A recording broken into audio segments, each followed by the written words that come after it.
welcome back to another episode of Mind Over Masculinity.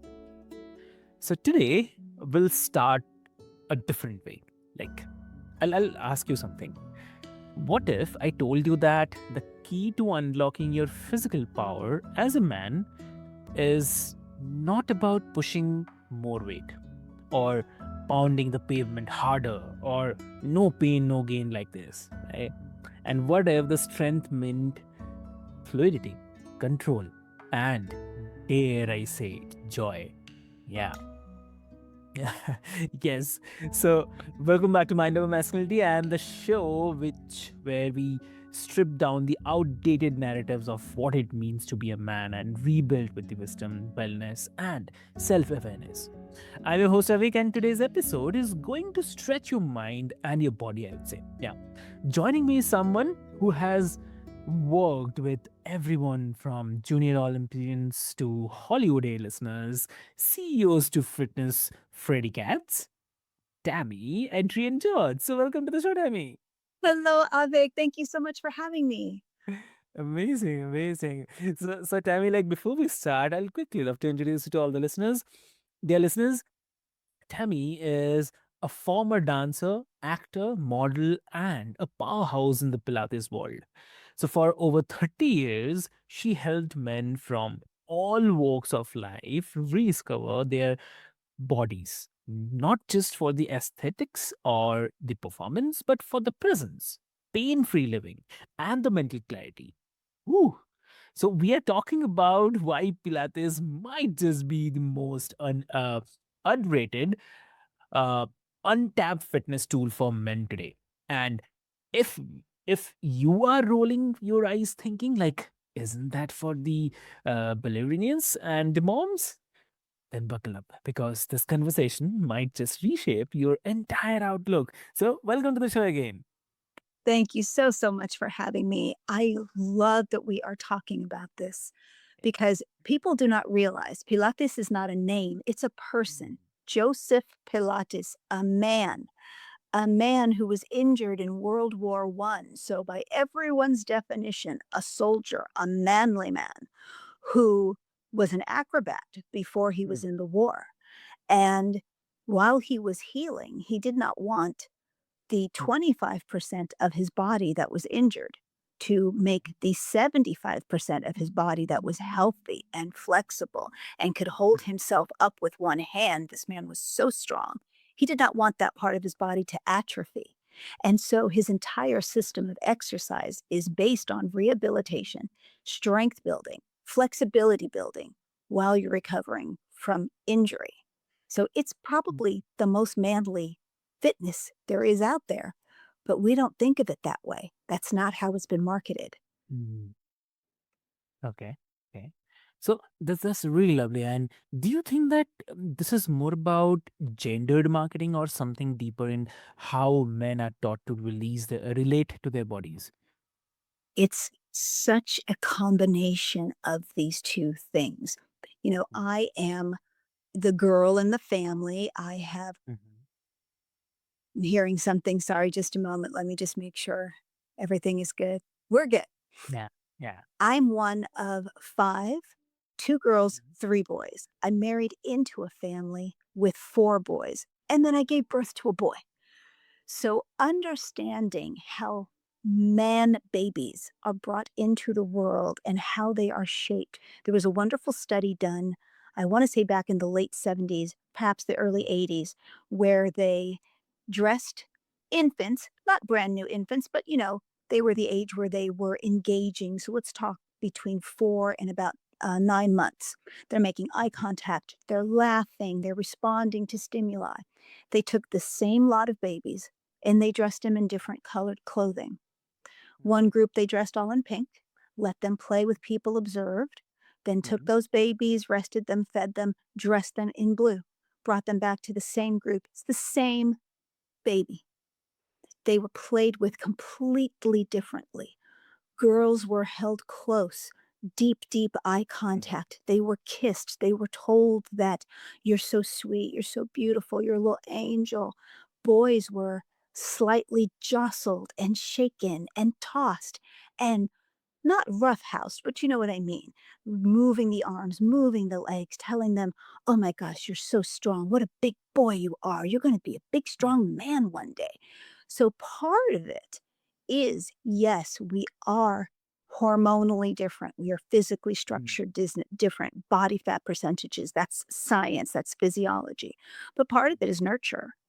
And it's how we raise these generations up and then perpetuate or hopefully break away from what we've been indoctrinated with. lovely. So, and I noticed many guys tie their fitness to punishment or domination, like more reps, more sweat, more control. So, what you are suggesting in is, I mean, something more integrative and intuitive. That's a mindset shift. So, what do you say? I see. That's such a fascinating point. Thank you for bringing that up. There is a language, and my son is a lifter. He was a competitive fencer. He was a junior Olympian competitor himself. He his fencing coach, also a former Olympian, adult Olympian, and he was a power lifting coach for Olympic teams. So the mindset and the words that they use, you're crushing it, you're killing it, very hard, Mm. right? Language. And no one says, how does it feel? Yep. Where do you feel this in your body? How do you feel about what we're doing? And if you're sore, it's rub this on it, take this pill, do that, man up. Mm, And Pilates, we are always asking, how do you feel? Where do you feel this? Now let's try a progression. It's not that the workout is easier. In fact, nothing brings me more joy than to get the mm, biggest, buffest bodybuilder I can in a session and show them how I can make their powerlifting better through Pilates. You have to look within for the real strength. You have to connect to breath for real strength. And you have to learn how to use the body and the mind as a whole. It's never how much weight am I curling for this bicep curl right now? What size dumbbells do I have in my hand? That's not the focus. The mm, focus is, can you keep your lats down, your shoulders out of your ears, your chest up and lifted, your breath connected, your ribs wrapping around and protecting your spine, your abdominals contracted, your glutes squeezed, your inner and outer thighs working, and your weight properly in your feet. Now let's do that bicep curl. It's a completely different way of looking at your body. got it. Got it. So, um, I mean, what do you have to say? Like, what makes Pilates such a powerful foundation, not just for the physical strength, but for the mental resilience and injury prevention? The science of it truly is that Mhm, you are constantly lengthening muscle while you are building it. You're always working on flexibility.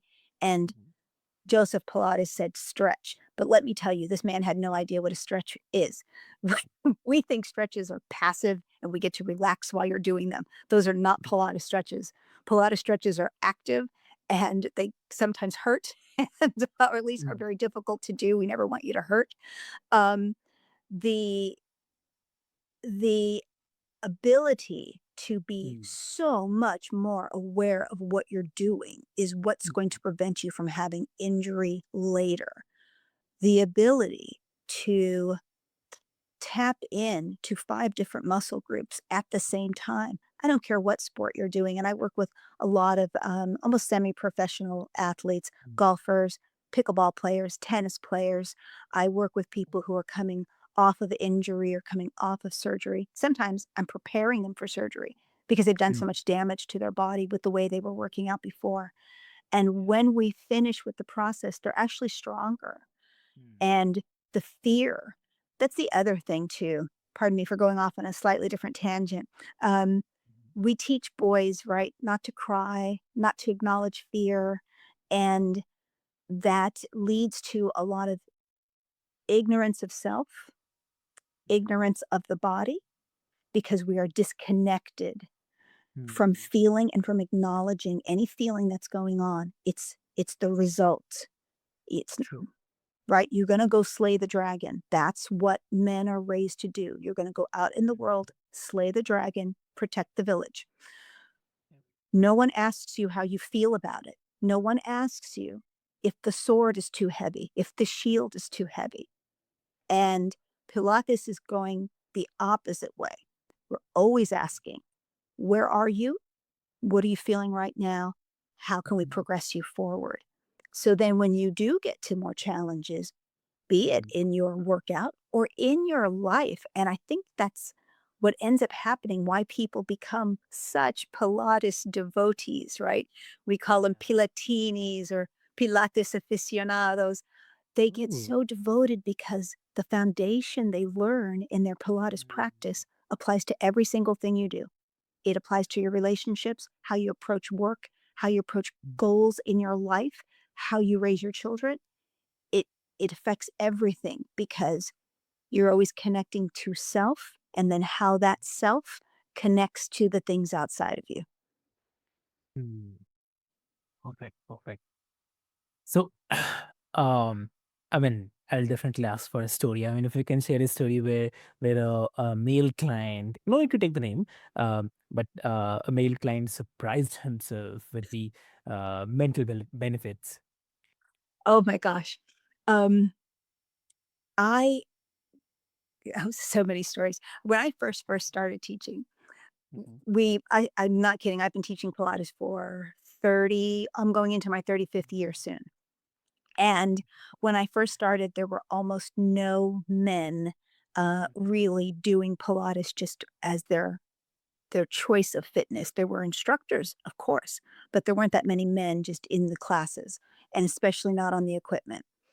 And I would get a new client. I worked in a very male dominated gym, and I would give them what was perceived to be an incredibly easy exercise. It was just pushing, what we call a tricep press. You're basically just trying to develop the muscle on the upper back of the arm. But I would have them do it in a kneeling position Oh, on a device that was moving. So whenever they moved the handle, the bed they were kneeling on was going to move back and forth. So they had to have balance and strength. They had to have control and power. I cannot tell you. I remember maybe my third gentleman I had worked with. He burst into tears. Burst into tears. He could not comprehend how this little 100-pound girl had given him an exercise that he couldn't do. He easily outweighed me by 100 pounds. His muscles were the size of my head. And he would say, okay, no, stop. You get on, you do it. So I get on, I do the exercise. Okay, get off, my turn. And then he went on the machine and he couldn't do it. And it took us about I think it was his second or third session oh my. when he stopped trying to Mm, conquer the mm, machine. okay. There is no conquer. The machine is not your enemy. Nothing Mm, you're doing in fitness is your enemy. You're not yeah. there's no dragon here to slay. There is only you. There is only you getting better. There is only you understanding your body. And we have stayed friends lo these many years. And he always introduces me as the person who made him cry. That's interesting. I mean, yeah, interesting and great to learn. Definitely, it's a great way to learn. Also, wow. Mhm. So, I mean, that connection between the stability and confidence is definitely, yeah. Mhm. When you can trust your body, it changes how you show up. Uh, I mean, how you show up in your life. It could be in gym, it could be in your relationship, walk, anywhere. Yeah. Ah, lovely. And you have seen the entertainment and athletic industries up close. So, how did your personal experience shape your approach to the holistic fitness? So, whew, holistic fitness means it's such an umbrella term, isn't it? It it encompasses so many things. Um, I get very concerned in holistic fitness when a lot of gadgets and potions and things come in because sometimes it's such a device, it's such a vehicle to sell a product Mm, when really holistic fitness and wellness should be about mindfulness. It should be about what are you sensing? What's your mm, gut telling you? You know something's not quite right. And really, is that one tea going to fix it for you? You have to take this particular vitamin. You need this mushroom powder. You have to hang upside down by your feet. You got to meditate for 3 hours a day. Um, and I, I get a little concerned sometime of the mm, marketing, the capitalization of something that is supposed to be maybe a little more rooted. But it's not that products are bad. mm. It's does that product actually work for you? Yep. Is it right for you? And if it's not, it's okay to say that it's not. And I think we're often, myself included, I can't tell you, I got a Mm, closet full of gadgets because I always want the next tool that's going to help me be a better instructor. It's going to help me have more connections with my clients.